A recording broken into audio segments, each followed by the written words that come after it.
भागवत का मूल उद्देश्य तो कृष्ण प्रेम है, परंतु हम सब जीव है। उस कृष्ण प्रेम को प्राप्त करने के लिए शरीर की अवस्था भी तो ठीक होनी चाहिए।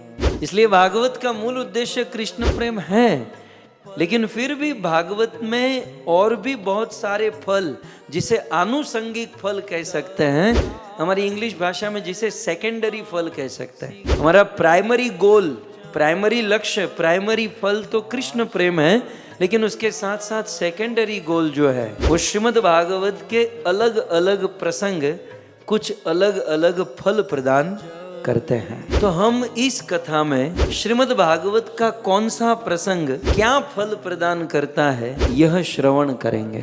जब श्रीमद् भागवत के फल की चर्चा करते हैं तो जो बहुत प्योर डिवोटी होते हैं ना, कहते हैं कि ये भागवत फल की चर्चा करने की क्या जरूरत है, भागवत तो बस कृष्ण प्रेम के लिए होना चाहिए, कृष्ण प्रेम के लिए होना चाहिए।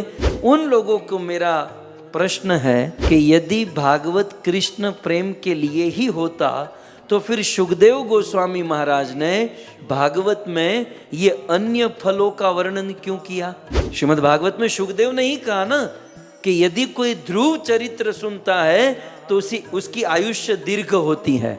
ये शुकदेव को कहने की क्या जरूरत थी। शुकदेव जी स्वयं प्रेमी भक्त है, सुनने वाला भी परीक्षित प्रेमी है, लेकिन फिर भी शुकदेव ने कहा ना कि ध्रुव चरित्र से आयुष्य लंबी होगी, गजेंद्र चरित्र से आप निरोग रहोगे। तो जो प्रेमी भक्त है वो इन बातों का जिक्र कर रहा है।